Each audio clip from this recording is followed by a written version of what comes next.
आदाब, इस्तकबाल है। मैं हूं आपके साथ अबू हुरैरा। कोरोना वायरस के नए वेरिएंट यानी ओमिक्रॉन ने दुनिया को खौफजदा कर दिया है और यह वेरिएंट हिंदुस्तान में भी दाखिल हो चुका है। ताहाल हिंदुस्तान में इस वेरिएंट के मामलों की तस्दीक की गई है। जिन मरीजों में ओमिक्रॉन पाया गया है इनमें से एक हिंदुस्तानी शहरी जबकि दूसरे का ताल्लुक जनूबी अफ्रीका से बताया जा रहा है। मुल्क में ओमिक्रॉन के दाखिल होने के बाद रियासतों की जानिब से एहतियाती इक़दामात उठाए जा रहे हैं। नए वेरिएंट को काफी मुताद्दी करार दिया जा रहा है।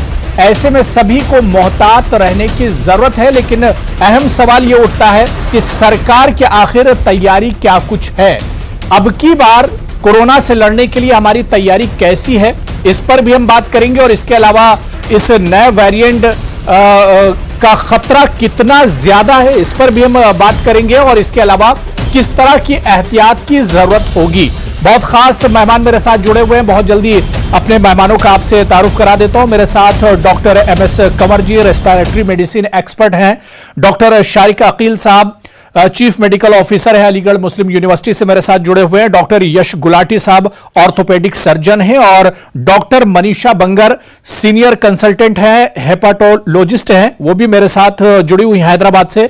सभी मेहमानों का बहुत इस्तकबाल है न्यूज 18 उर्दू में।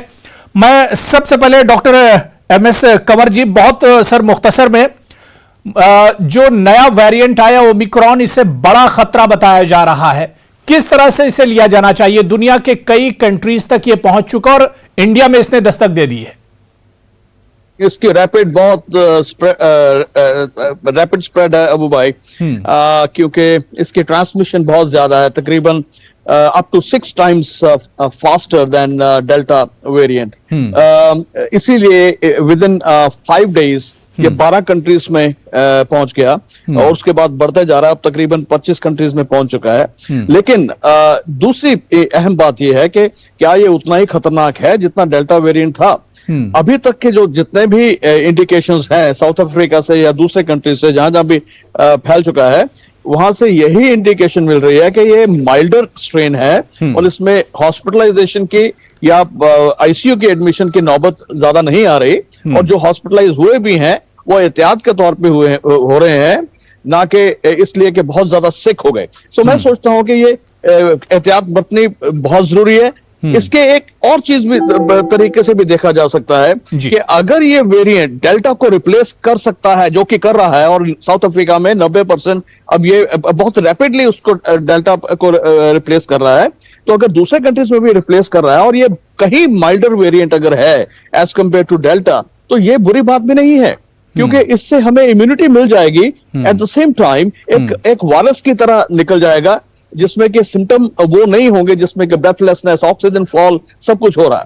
सो इसलिए मैं सोचता हूं कि इतना घबराने की जरूरत नहीं है। ये ओवर हाइप हो रहा है, लेकिन at the same time governments की ये रिस्पॉन्सिबिलिटी बनती है कि कोई भी नया वेरिएंट आता है उसको बड़े फूंक फूंक के कदम ले और सारी जो रिस्ट्रिक्शंस और प्रोटोकॉल्स है वो इन प्लेस रखें और उसको क्लोजली वॉच करें। और जब तक ये घबराने की जरूरत नहीं, लेकिन एहतियात पहले से ज्यादा इसमें बरतनी होगी, तभी हम इसके खिलाफ खड़े हो सकते हैं, लड़ सकते हैं।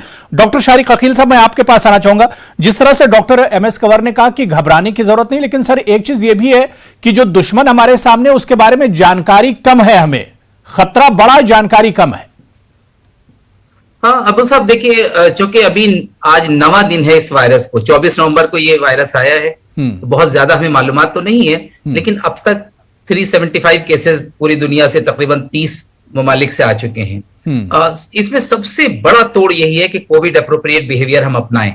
मास्क दुनिया का सबसे बड़ा वैक्सीनेशन है, मास्क यूनिवर्सल वैक्सीनेशन है, mask, social distancing, avoiding unnecessary outings, crowds में, पार्टीज में, शादियों में, इनको अवॉइड करें। जहां तक हो सके पब्लिक हेल्थ सिस्टम को इंप्रूव करें। एट रिस्क ट्रेवलर्स जो हैं उनकी टेस्टिंग बढ़ाएं और फिर जो कॉन्टेक्ट ट्रेसिंग है वो बहुत इंपॉर्टेंट है, प्राइमरी कॉन्टेक्ट, सेकेंडरी कॉन्टेक्ट, और जो एयरपोर्ट्स पे मिसाल के तौर पे आपको पॉजिटिव केसेस मिलते हैं तो उनको आप जीनोम सीक्वेंसिंग करके आखिर मरहले तक उनको लेके जाएं। ये बहुत जरूरी है। अगर हम ये इन 4-5 चीजों का ख्याल रखेंगे तो, लेकिन ये अच्छी बात है, देखिए वैक्सीनेशन तकरीबन 50% हिंदुस्तानियों को दोनों डोजें मिल चुकी हैं और 85% तकरीबन हिंदुस्तानी अवाम को इस वक्त फर्स्ट डोज मिल चुकी है। तो हमें ये लगता है कि vaccine is definitely giving protection. और हमेशा वैक्सीन के बारे में जो लोगों को गलतफहमी रहती है वो समझना चाहिए, it is never the vaccine failure, it is always the failure to vaccine. हम जितना वैक्सीनेशन बढ़ाएंगे और जितना कोविड टेस्टिंग बढ़ाएंगे हम इस पर काबू पा सकते हैं। ये अच्छी बात है कि माइल्डर फॉर्म है अभी तक जो स्टडी सामने आई है, जितना हमें मालूमात है।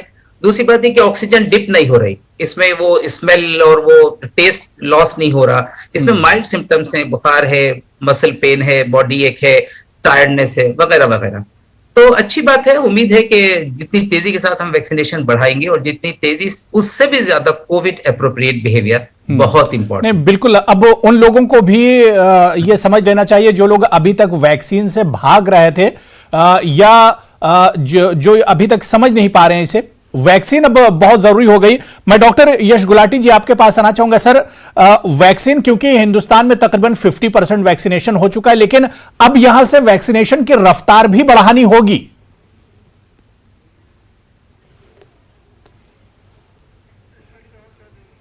आवाज मेरी आपको आ रही होगी, लेकिन मेरे को जी स्काइप से वीडियो नहीं आ रहा है। जी सर, जी तो सर। बहरहाल इसमें तो कोई शक शुबा नहीं है कि जितने ज्यादा वैक्सीनेशन होंगे उतनी हमें इम्यूनिटी मिलेगी। 70-80% जब फीसदी लोगों को हो जाएगा तो वैसे भी हर्ड इम्यूनिटी आ जाएगी। लेकिन ये वायरस एक चोर की तरह है, ये भी म्यूटेशन करता रहता है। हम लोग वैक्सीनेट करते हैं, वो भी अपना रंग रूप बदलता रहता है। लेकिन अच्छी बात यह है कि जो नया वाला वैक्सीन आ रहा है, जो वायरस आ रहा है, वो इतना खतरनाक नहीं लग रहा है जैसा कि पहले वाला लग रहा था। लेकिन इससे हम बिल्कुल मुतहत रहना, जैसा आपने कहा, कब अपना रंग बदल लेगा मालूम नहीं, कब सेकंड वेव की तरह चला जाएगा मालूम नहीं। तो कोविड एप्रोप्रिएट बिहेवियर तो करना ही है, इसमें तो कोई शक नहीं है। और वैक्सीनेशन सबको करनी ही है, इसमें भी कोई शक नहीं है। और अभी मैंने देखा है लोग बहुत क्राउडिंग कर रहे हैं, लिफ्ट में, गाड़ियों में, और जगह जगह पे भीड़ मची हुई है, पार्टियां हो रही हैं। तो भाई इस चीज से थोड़ा अगर बच जाएंगे तो अच्छा रहेगा। 2022 अच्छा निकल जाएगा, नहीं तो 2021 वाली जो कहानी है दोबारा ना रिपीट हो जाए कहीं। बिल्कुल। यानी अगर थोड़ी सी भी गलती होती है या तो अगर हम मोहतात नहीं रहते, एहतियात नहीं बरतते हैं, तो फिर एक बड़ी गलती हो सकती है। डॉक्टर मनीषा बंगर जी, अब सवाल ये उठ रहा है कि वैक्सीनेशन यहां पर बहुत इंपॉर्टेंट हो जाता है, लेकिन अब हमारी तैयारी की बात होती है, क्योंकि इससे पहले सेकेंड वेव में हमने देखा कि बहुत सी गलतियां हुई थी। क्या लग रहा है कि अगर जिस तरह से जितना खतरनाक ये वेरिएंट बताया जा रहा है, ऐसे में इसके लिए, इससे बचाव के लिए तैयारी भी उतनी सख्त करनी होगी, फुल प्रूफ तैयारी करनी होगी? बिल्कुल बिल्कुल। ये तैयारी आवाम की तरफ से होनी चाहिए और तैयारी गवर्नमेंट की तरफ से, दोनों तरफ से होनी चाहिए। गवर्नमेंट की तरफ से ये है कि 3 टायर, मतलब टेस्टिंग, TVR जिसको कहते हैं, टेस्टिंग, वैक्सीनेशन एंड रेस्ट्रिक्शंस।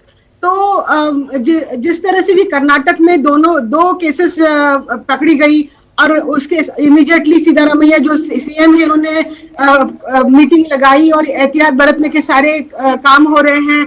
और वैसे ही कुछ केरला में हो रहे हैं। तो immediately one has to swing into action, one can not sit on it. हाँ, और इसमें जो अनसाइंटिफिक चीजें हैं, जो बहुत सारी बारी हमने देखा है पहले कोविड में फैलाई गई थी, कई गवर्नमेंट नॉन गवर्नमेंट एजेंसीज दोनों तरफ से फैलाई गई थी, उनके ऊपर काबू पाके उनको दोबारा वो गलतियां हमने नहीं करनी है। जहां तक पेशेंट लोगों की बात आती है, तो ऑफकोर्स फिजिकल डिस्टेंसिंग, मास्क और वेंटिलेशन रखना, क्राउडेड प्लेसेस में जाना नहीं, और जो प्रोग्राम लोग शादियां करने में इतने जुटे हुए हैं, आप देखेंगे आए दिन शादियां और ये पूरा मतलब जैसे कि नॉर्मल सारा कुछ हो गया।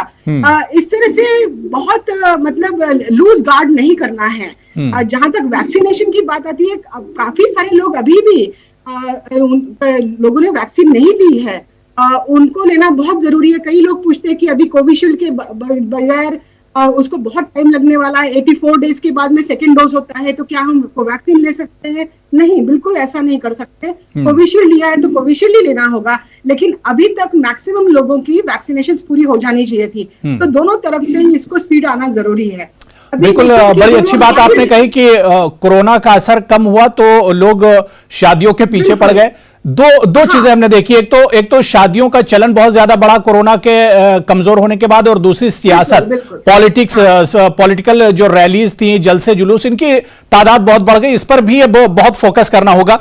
मैं डॉक्टर एमएस कंवर जी आपके पास आना चाहूंगा। सर, 2-3 चीजें हैं। कहा यह जा रहा है कि अगर अब यहां से हम एहतियात नहीं बरतते हैं, जिस तरह से लापरवाही हमने की है पिछले 2-4 महीनों में, अगर यही लापरवाही रही तो थर्ड वेव की शुरुआत यहां से हो सकती है, यह एक वजह बन सकती है। वेव तो खैर नंबर ऑफ केसेस से हो सकती है, बिल्कुल हो सकती है, क्योंकि इसकी ट्रांसमिशन रेट में, जैसे मैंने कहा कि डेल्टा से भी 6 गुना ज्यादा है, तो बहुत तेजी से आ सकता है। लेकिन एट द सेम टाइम अगर हम ये सोच के चलें कि टच वुड होपफुली ज्यादातर केसेस वो होंगे जिनको एक फ्लू की तरह आएगा और फ्लू की तरह चला जाएगा, और लेकिन जितना भी हम कोविड अप्रोप्रिएट बिहेवियर रखेंगे, अपनाएंगे, उतना ही पॉसिबिलिटी कम है कि हम इसकी पकड़ में आएंगे। और अगर ऐसे ही ये फैल करके निकल गया तो एक जनरल इम्यूनिटी हमारे इन जनरल एंटीबॉडी और टी लिम्फोसाइट इम्यूनिटी हमारी बढ़ेगी इससे। बिल्कुल। मैं डॉक्टर शारिक अकील साहब, एक सवाल लोगों के जहन में बार बार उठ रहा है कि क्या ये वैक्सीनेशन काम करेगा इस ओमिक्रॉन वेरिएंट पे, क्योंकि कर्नाटक में हालिया दिनों जो 2 केसेस मिले, उन्हें दोनों डोज ले चुके थे वो लोग, और उसके बाद वो पॉजिटिव हो गए। जी अबू साहब, ये खुद जो आपने बात बताई है कि वो दोनों डोज लेने के बाद पॉजिटिव हो गए, लेकिन वो सीरियस नहीं हुए, उन्हें हॉस्पिटलाइज नहीं करना पड़ा, प्रिवेंटिव मेजर के तौर पे उन्हें आइसोलेट किया है। ये खुद ये बता रहा है कि वैक्सीनेशन काम कर रहा है। अगर ये वैक्सीनेटेड ना होते तो हो सकता है कि सिचुएशन खराब होती। हाँ, एक मैं अलर्ट जरूर करूंगा कि देखिए, डेल्टा वेरिएंट जिसने तबाही मचाई थी मार्च, अप्रैल, मई, जून वगैरह में, उसमें मैक्सिमम 30 म्यूटेशंस हुए थे। इस वेरिएंट में, ओमिक्रॉन में 50 म्यूटेशंस हो चुके, 30 म्यूटेशन तो इसकी स्पाइक प्रोटीन्स में हो चुके। तो खतरा तो है, इसे बहुत लाइटली नहीं ले सकते और बिल्कुल इसे इग्नोर नहीं कर सकते। लेकिन तब भी मैं कहूंगा कि वैक्सीनेशन, तो सभी एक्सपर्ट्स कह रहे हैं vaccination is definitely giving protection, उससे बड़ा फायदा हो रहा है। अगर ये वायरस इसी माइल्ड फॉर्म में आगे चला गया तो ये अपने आप एक हर्ड इम्यूनिटी डेवलप करेगा। लेकिन ये बात तय है कि जितने लोगों ने वैक्सीनेशन किया है वो इससे, if at all they are affected, तो वो माइल्ड फॉर्म में होगा। लेकिन मैं ये कहूंगा कि जो एट रिस्क पॉपुलेशन है, एल्डरली लोग हैं, प्रेग्नेंट लेडीज हैं, इसी तरह डायबिटिक, हाइपरटेंसिव, हार्ट डिजीज के लोग हैं, उनको इसमें ज्यादा एहतियात की जरूरत है, ज्यादा ख्याल रखें। पहली फुर्सत में वैक्सीनेशन कराएं, कोई सा भी वैक्सीन, चाहे कोवैक्सीन हो, चाहे कोविशील्ड हो, जो अवेलेबल हो, पहली फुर्सत में। जिन लोगों ने नहीं कराया, अभी भी 15-20% हिंदुस्तानी ऐसे हैं जिन्होंने पहली डोज भी नहीं ली। तो इतने बड़े मुल्क में जहां 140 करोड़ की आबादी हो, 15% बहुत होता है, बहुत होता है। तो वो खतरा है, और हमारी सरकारों को चाहिए कि वो इसको बहुत ही सीरियसली पिकअप करें, चेकअप करें, क्योंकि ये एक बड़ा खतरा है, क्योंकि तेजी के साथ म्यूटेशंस भी हो रहे हैं। तो ये फिर ये एस्केप भी कर सकता है, फिर वैक्सीनेशन बेअसर भी हो सकता है। तो इसलिए जरूरी है कि जो भी वैक्सीनेशन है, वैक्सीनेशन जरूरी है, उससे प्रोटेक्शन लाजमी मिल रहा है। और पूरी दुनिया में हमने देखा है कि अभी तक 375 केसेस जो हैं, उसमें किसी में हॉस्पिटलाइजेशन की जरूरत नहीं हुई, किसी में ऑक्सीजन डिप नहीं हुई, किसी को कोई सीरियस लंग इन्फेक्शंस वगैरह नहीं हुए। That itself shows that vaccination is definitely working. बिल्कुल, यानी वैक्सीनेशन अब यहां से बहुत इंपॉर्टेंट हो जाता है। बिल्कुल जी। मैं डॉक्टर शारिक अकील साहब, क्योंकि आपको कहीं जाना भी है, तो एक सवाल मैं आपसे और ले लेता हूं। WHO की रिपोर्ट में देख रहा था, WHO ने बड़ी तशवीश इस पर जाहिर की है। WHO ने लेकिन एक चीज बहुत अहम कही है कि खतरा तो बड़ा जरूर है, लेकिन अपना नजरिया बदलने की जरूरत है। WHO ने अपनी रिपोर्ट में यह भी कहा है कि सफरी पाबंदी इसका कोई बहुत बड़ा मसला नहीं है, आप सिर्फ अपना नजरिया बदल लीजिए और ज्यादा एहतियात बरतिए, तो इससे लड़ा जा सकता है, मुकाबला किया जा सकता है। बिल्कुल सही बात। देखिए, WHO ने इसे शुरू में, आपको पता होगा कि वेरिएंट ऑफ कंसर्न कहा था, POC, है ना। तो ये खतरा तो है, लेकिन सफरी पाबंदी एकदम से लगा देना, मैं समझता हूं कि वाकईतन, देखिए दुनिया भर में आजकल, मिसाल के तौर पे अपने मुल्क को ले लीजिए, हिंदुस्तान के कितने तलबा, स्टूडेंट्स बाहर दुनिया भर में पढ़ते हैं, यूरोप में कितने पढ़ रहे हैं। तो ये एकदम से वो कर देने से, हाँ, एयरपोर्ट पे अब टेस्टिंग बहुत जेन्युइन हो। देखिए, मुझे ये कहने में कोई, इस वक्त हम सब डॉक्टर्स हैं, जानते हैं कि बहुत से लोग फेक रिपोर्ट्स भी बना लेते हैं, होता है कि नहीं होता? अब इन दिनों, पिछले दिनों देखा गया कि जब लोगों को जरूरत थी आरटीपीसीआर नेगेटिव की, तो नेगेटिव रिपोर्ट अवेलेबल हो जाती थी।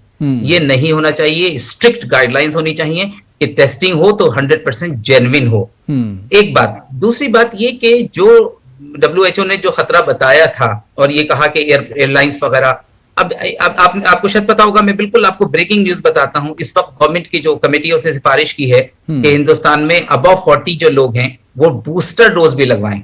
अभी तक हम बूस्टर डोज के बारे में बड़ी कश्मकश में थे, लगवानी है कि नहीं लगवानी। ये तय है कि जिनको 6-7 महीने गुजर गए, वैक्सीनेशन पूरे हुए, वो उनको booster will definitely help them. वो आपके एंटीबॉडीज लेवल को बढ़ाएगा। तो सिर्फ सफारी पाबंदी आयद करना ठीक नहीं, बल्कि एयरपोर्ट पे हमें अपने सिस्टम को बहुत मुस्तहकम, बहुत मजबूत, बहुत अलर्ट और बहुत जेन्युइनली सिंसियर बनाना पड़ेगा। और हम वहां से किसी केस को मिस ना होने दें, वहां पे उसकी टेस्टिंग करें और जीनोम सीक्वेंसिंग तक पहुंचा के उसे अंजाम तक पहुंचाएं, ताकि दूध का दूध और पानी का डॉक्टर यश गुलाटी जी, क्योंकि लगातार हम लोग यही कहते हैं कि कोरोना से अगर जंग जीतनी है तो एहतियात करना होगा, और उसका विनिंग फार्मूला भी हम सबको पता है। लेकिन अब जो ये नए वेरिएंट की जिसके हम ओमिक्रॉन की बात कर रहे हैं, क्या इसमें कुछ और किसी तरह की एहतियात की जरूरत हो सकती है?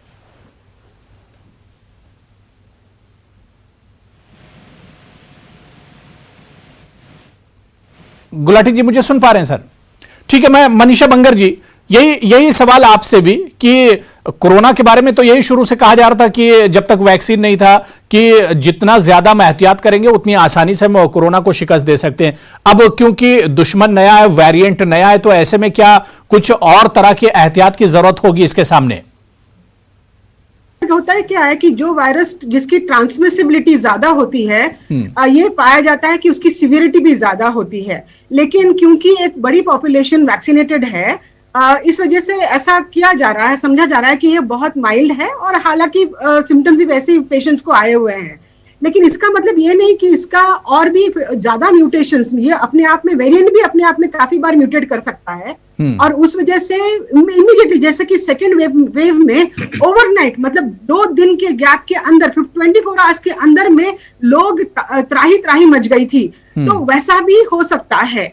जहां तक मैं आपको बताऊं कि जो कंसोर्शियम है जिसका की नाम है Indian SARS-CoV genetic sequencing consortium, उनके तरफ से भी एक आई है गाइडलाइन की booster doses high risk patients में, नॉट ओनली कि जिनको बहुत समय निकल गया है, लेकिन जो हेल्थ केयर वर्कर्स है, डॉक्टर्स है हमारे जैसे, और जो लोग मोर देन 40 इयर्स है, पहले तो मोर देन 60 इयर्स का था, लेकिन अभी मोर देन 40 इयर्स कर दिया गया है, और जिनको फ्रीक्वेंटली ट्रैवल करना होता है, तो इन लोगों को बूस्टर डोज। लेकिन अभी बात यह है कि गवर्नमेंट क्या बूस्टर डोजेस अवेलेबल कराएगी?